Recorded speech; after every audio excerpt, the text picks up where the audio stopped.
नेदरस, एक ऐसा ग्रह जहां एक समय पर स्वयं देवी देवता निवास करते थे, और उन सभी में सबसे शक्तिशाली थी देवी ऑब्सिडिया।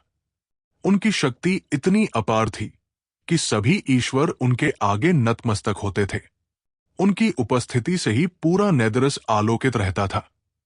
लेकिन एक दिन देवी ऑब्सिडिया के रक्त की एक बूंद से जन्म हुआ एक प्रचंड पिशाच का, जिसका नाम था गोरेथ। गोरेथ धीरे धीरे सभी देवताओं को मारकर उनकी मूल रक्त ऊर्जा को पीता गया। जैसे जैसे उसकी शक्ति बढ़ती गई, वो और भी भयानक और अमर होता चला गया, यहां तक कि स्वयं देवी ऑब्सिडिया भी उसे रोक नहीं पा रही थी।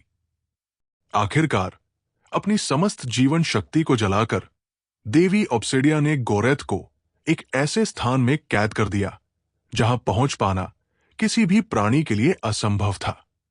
परंतु देवी ऑब्सिडिया का बलिदान व्यर्थ नहीं गया। अपने अंतिम क्षणों में उन्होंने अपनी शक्तियों का एक अंश 5 पवित्र परिवारों को सौंप दिया। ये परिवार एस्ट्रल लीजन के नाम से जाने जाने लगे। उनके कर्तव्य थे नेदरस की रक्षा करना, गोरेथ के बंधन को बनाए रखना, देवी ऑब्सिडिया की शिक्षाओं का पालन करना। लेकिन समय बीतने के साथ एस्ट्रल लीजन की नई पीढ़ियां अपनी शक्तियों के नशे में चूर हो गई। अब वे केवल अपनी शक्ति का प्रदर्शन करने और दूसरों पर अत्याचार करने में रुचि रखते थे। परंतु सभी एस्ट्रल लीजन के योद्धा ऐसे नहीं थे। मोरवेक्सस, जो कि नेदरस की राजधानी थी, वहां 5 महान परिवारों में से एक था त्रिवेदी परिवार। यह परिवार हमेशा से ही अपने कर्तव्यों के प्रति निष्ठावान और न्यायप्रिय था। त्रिवेदी परिवार की इकलौती बेटी सना 24 वर्ष की एक अत्यंत सुंदर और सशक्त युवती थी। उसका शरीर मानो देवी ऑब्सिडिया की कृपा से गढ़ा गया हो।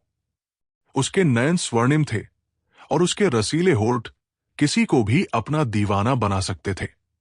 परंतु सना की असली खूबसूरती उसके हृदय में थी। वो दयालु और न्यायप्रिय थी।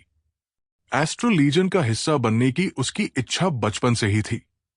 जैसे ही उसकी शक्तियां जागृत हुई, उसने कठोर प्रशिक्षण शुरू कर दिया और जल्दी ही एस्ट्रल लीजन में शामिल हो गई।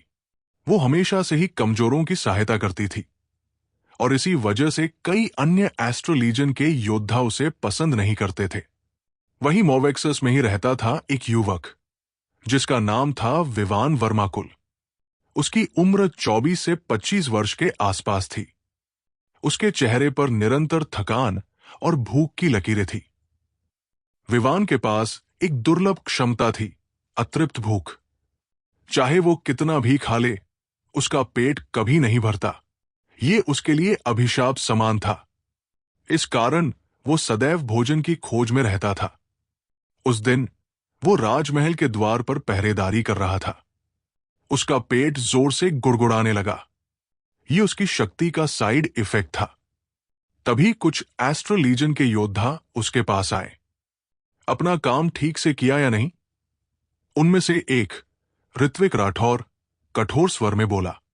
जी, विवान ने झुकते हुए उत्तर दिया। परंतु ऋत्विक ने बिना किसी चेतावनी के उसे पेट पर लात मारकर जमीन पर गिरा दिया और कुछ कांसे के सिक्के उसके सामने फेंक दिए। तो सिर्फ इतना ही योग्य है, ऋत्विक ने उसका मुंह अपने पैर से दबाते हुए कहा। उसके साथ ही जोर जोर से हंसने लगे। तभी वहां सना त्रिवेदी पहुंची। उसकी उपस्थिति ने उन सभी को शांत कर दिया। इस तरह किसी के साथ बर्ताव करना तुम्हें शोभा नहीं देता। हटो यहां से, सना ने कड़े शब्दों में कहा। सना की कड़क आवाज सुनकर ऋत्विक राठौर और उसके साथ ही अपना मुंह बनाते हुए वहां से चले जाते हैं। विवान, जो अब भी घुटनों के बल बैठा था, चुपचाप जमीन पर गिरे सिक्कों को उठाता है। उसकी आंखों में दर्द और अपमान दोनों झलकते हैं, लेकिन वो बिना कुछ कहे वहां से चला जाता है। सना उसे यूं चुपचाप जाते हुए देखती है और उसके मन में हल्का सा पछतावा होता है। कुछ देर बाद विवान शहर के एक साधारण भोजनालय में पहुंचता है। वहां का वातावरण हमेशा की तरह चहल पहल से भरा हुआ था। वहां पर हर जाति और प्रजाति के लोग दिखाई दे रहे थे। एल्फ, बोने, और अर्धमानव।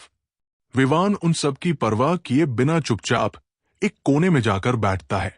उसके हाथ में आज भी वही मामूली भोजन होता है, एक ब्रेड का टुकड़ा और कुछ उबली हुई सब्जियां।